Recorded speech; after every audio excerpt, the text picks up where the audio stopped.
6 months ago, I bought my dream car, a Lamborghini Huracán EVO Spyder. Today, I'm going to tell you the truth about what it's actually like owning one, the good things, the bad things, all the cost, all the different types of payments that I have to do for the car and what those are, and whether or not would I buy this car ever again. What's going on, everyone? Welcome back to the channel. If you're new here, what I do here is teach you how to go from a Honda Civic to a Lamborghini, because that's what I did, and it only took me 10 months. I retired at the age of 33, and I made this channel to share my knowledge to the rest of the world. So let's talk about the first impressions that I've had of the car compared to what I have now. So obviously during the first week, you get a big surge of euphoria, you get the dopamine going, you feel like you're a whole nother person, you're on top of the world. I will say that that feeling did wear off after the 6-month mark. Don't get me wrong, I absolutely still love the car, but once you give it about 6 months, you do get back into the same phase or the same mindset where it goes, okay, what can I get next? So for me, it only took me 6 months to get to that point. I will say that this car, from the first week I had it, I did learn how to drive the car a whole lot better in terms of driving the car in the manual mode and paddle shifting and whatnot. And I will say that one of the biggest things that I took away was the automatic mode in the Huracan absolutely sucks. The main reason being is that whenever you are in the automatic mode of the Huracan and then you're in the sport mode, the vehicle just loves to shift way too much and it doesn't hold the RPMs high enough. So what I found was obviously just drive the car in manual mode if you want to have the most fun with it. And yes, driving the car in manual mode was a huge plus because the downshifts on this thing sound absolutely amazing. And then one really cool thing is that even whenever you're on the highway driving under a underpass, a really cool feeling is that whenever you're going through one of those tunnels or underpasses, you can downshift and make the vehicle pop on command, and then you can just hear those pops going all along the tunnel. But let's talk about the reality of owning it or driving it. So is it comfortable? Lamborghini Huracán EVO Spyder is more comfortable than I thought. When I first drove the car at the dealership, I thought the vehicle was going to be a whole lot more stiff. I thought I was going to feel every single bump. But I will say that the vehicle is super freaking smooth, and it almost feels like you're just driving a normal Audi whenever you're not really getting onto it. It does feel very low to the ground. I didn't think that the windshield was going to be so slim. So whenever you're sitting in the car, because you're already so low, the windshield that you are looking out of is very narrow, unlike any other car that I've ever been in. Yes, it is super comfortable, especially on the highway. One of the coolest things about the Huracan is that whenever you're on the highway just driving it normally, it feels like any other car. But what I've noticed that whenever you're driving the vehicle at high speeds, say for example over 120 miles per hour on the track, then the vehicle just feels like you're cutting through the air. It's almost like the vehicle always just wants to go faster, and then once you're going past that 120 mark, the acceleration going from 120 to whatever you want is extremely achievable without even trying. You can clearly feel the wind just going straight above the windshield, above your head, and you literally feel like you're taking a knife and just cutting through the wind. And that is unlike any other feeling that I've ever had before in any of my previous performance cars. The visibility sucks. I didn't think that the visibility on the car was going to be so horrible, and it's mainly because I got the EVO Spyder. So if you just had a normal coupe, this would be a lot more comfortable in terms of visibility. Also, if you are somebody who is taller, you definitely want to make sure you get the coupe. If you get the EVO Spyder, having that convertible top behind you reduces your space by a ton. I will say that I'm about 5'10", and I'm just barely. And I feel like if I was an inch taller than that, or anywhere near 6 foot, I would definitely start to get feeling a little bit cramped. It's very difficult to see out the rear view mirror because the Spyder does have a more larger back end. It's difficult to see above. It's difficult to see through the rear view mirror. I always have to tilt my neck up like a duck to make sure that I can see the vehicles behind me. And the downside of that is that if my seat is too high, then my hair starts to touch the top of the convertible top as well. Parking anxiety is also a thing. So whenever I drive my vehicle, I literally just drive it and then I'll go for a drive, and then I'll completely just bring it back and not make a stop. Even stopping the car for gas stations, there is a level of anxiety that you do come across, because as soon as you get to the gas station, as soon as you stop, every other car that comes into the gas station, they immediately try to park right beside you. And then you can literally just feel the stares coming onto the car, which is completely normal. That is exactly what I would expect, but there is some level of anxiety whenever you park the car. So believe it or not, there's even times whenever I'm driving the car and I purposely fill up the gas at nighttime whenever there is no one at the gas station, just so I don't get stopped and questioned. Ground clearance is a big one, so I would recommend anybody, whenever you get to the point in your life where you can afford a Lamborghini, to make sure that it has that front lift system. That has been a huge lifesaver, and I would never buy any sports car without that thing. So any sports car that is lowered or lower to the ground than usual, you always want to make sure that it has that lift system. Again, it saved me so many times. There's so many times throughout the day where the Lamborghini can just scrape on the ground. If you were to hit a pothole, you definitely have to watch out for that.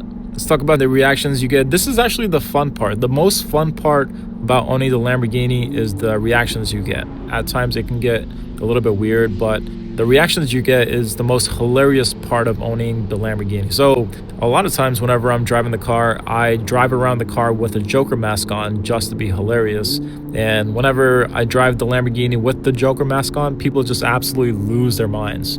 I start getting honked at like crazy in a good way. People start sticking their hands out the window and then their heads out the window and start shouting funny, awesome things.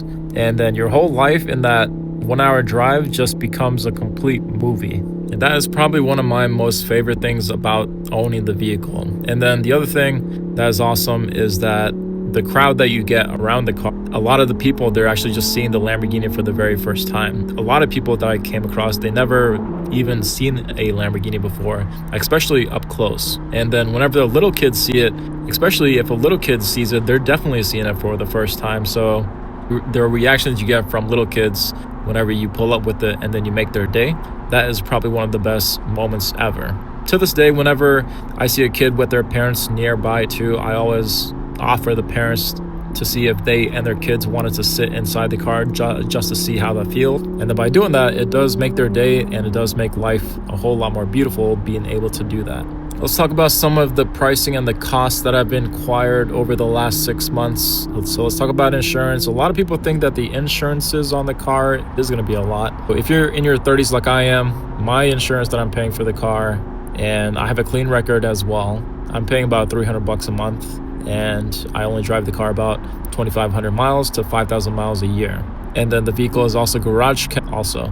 Let's talk about gas. Gas is actually one of those things where you thought it was going to be a bad problem, but in reality, it's not. So with gas, one thing to mention is that if you have two different cars, if you have like a daily beater like I do, which is my Honda Civic that I absolutely love, and then you have the Lamborghini, the gas is not going to be a big deal because you're only going to be driving the Lamborghini, say for example, on the weekends, and then so that means you're only putting about 50 to 100 miles on the car every single week, which means that you may just have to fill up your gas every single month. And the cost per a fill up is around $70 for the whole tank, maybe up to $80 depending on where you go. So the gas cost is actually not that much, but I do recommend that anybody who has a supercar, it always makes a huge difference to have your supercar, but then you also have a daily beater that does bring you a level of sense to your life, because I guarantee you that once you get all this crazy attention from the supercar, there are days where you simply just don't want it, and then you just want to blend in with the crowd, and then having that daily driver just makes that happen. Things like maintenance is not that bad. If you do have to get things like an oil change, it's highly recommended that you go to a local exotic shop that has good reviews and knows what they're doing. If you go to the dealer, a simple oil change could cost you up to $1,800 to $2,000, but if you go to a local reputable car shop, they could probably do it for around $300 to $600. So oil change is honestly not that bad either. Tires can also get expensive, but again, if you just have this as your secondary car where you don't drive it all that much, tires can last up to about 10,000 miles, which let's just say if you only drive your Lamborghini or supercar for 2,500 miles a year, you don't have to change your tires for every 4 years or so.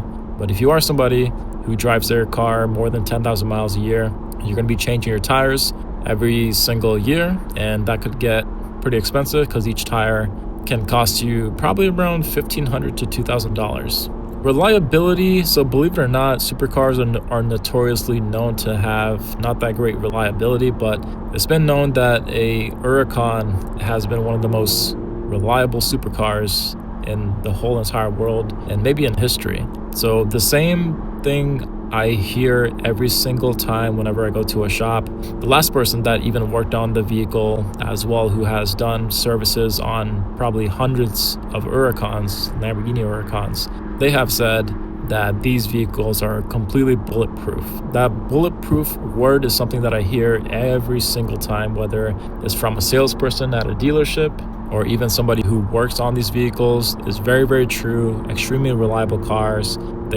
If you are thinking down the road of getting a Lamborghini that has a mild hybrid system or a hybrid system, those are ones to kind of watch out for. They have been causing a lot of issues. But if you get a naturally aspirated Lamborghini that has been out for a while, where they got a chance to work out the kinks and whatnot, those will hold up very, very well. If I had to guess one thing that I love the most about the car, the best part about the car is the sound. I didn't think that the sound of the car could make or break the whole entire experience. So one thing I've learned since I got the Lamborghini was that up until this car, I've only cared about 0 to 60 times, going fast, driving fast. The Lamborghini, you don't care about that stuff at all. You don't care about the 0 to 60 time. I've never floored the car yet, but the experience you get with the car is unlike any other thing that you will ever imagine. Not only are fast cars, don't get me wrong, but the way that this thing sounds whenever you're getting on it, the different types of pitch that the engine makes whenever you're going through a tunnel or an underpass, and how you're able to just turn heads with not only the looks of the car, but the actual sound of something so crazy driving past you. That is probably why this car is completely worth it. So if I went back into time, would I still buy this car? And the truth is, I honestly would. So one thing I will mention is that I'm not too sure about all these other newer Lamborghinis that are coming out and how these regulations are gonna ruin that, and how these new regulations for the engines are gonna affect future Lamborghinis, because obviously this one's the last naturally aspirated one. I have heard the sound of the new replacement of the Huracan, and it's a V8 turbo hybrid, which completely kills the sound, and it wasn't something that really moved me. But I will say that the performance on that car is very, very crazy. But again, to me, my personal opinion, a Lamborghini is all about the experience, not about the speed. Let me know if you all had any questions. I make sure that I get back to every single comment or question, so feel free to write down below. Thank you all for watching. See you for the next one.